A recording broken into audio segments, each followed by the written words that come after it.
Alors, tu as parlé du passage de la gestion par les emplois à la gestion par les compétences. L'idée, ce n'est pas de se dire qu'on va arrêter de gérer les entreprises, les process RH par les emplois, mais bien d'intégrer en plus cette donnée compétence de manière complémentaire pour pouvoir adresser les enjeux que je viens d'énoncer. Quand on parle de l'approche compétences, est-ce qu'on parle juste des hard skills et des soft skills ou aussi, par exemple, des math skills ou d'autres, formes de compétences? Alors avant, l'approche, compétences se réduisait à finalement les compétences qu'on associait à un poste. Voilà, c'est comme ça qu'on adressait le sujet compétences dans l'entreprise. Aujourd'hui, ce qu'il faut et ce vers quoi il faut aller, c'est une approche, holistique de la compétence. Je souhaite connaître mon collaborateur à 360°.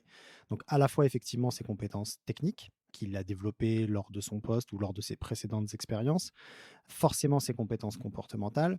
Tu as cité les math skills, ça aussi ce sont les compétences dites exceptionnelles qu'on a pu développer lors d'activités extra-professionnelles ou lors d'expériences qui sont en soi exceptionnelles et donc que les recruteurs et les gestionnaires de talent ont besoin de connaître parce que finalement ces math skills elles permettent de développer des compétences humaines qui sont rares que les entreprises vont s'arracher parce qu'on se rend compte qu'il y a un certain nombre de secteurs d'activité où les compétences humaines représenteront plus de 50 des compétences qui seront attendues sur un certain nombre de postes. Donc l'idée, de finalement cette vision holistique, c'est de capter toutes ces compétences, soft skills, hard skills, math skills, parce que, on veut connaître le collaborateur dans son entièreté pour être capable de l'accompagner au mieux, mais aussi pour être capable, d'avoir la vision la plus claire possible sur les compétences que j'ai dans mon entreprise.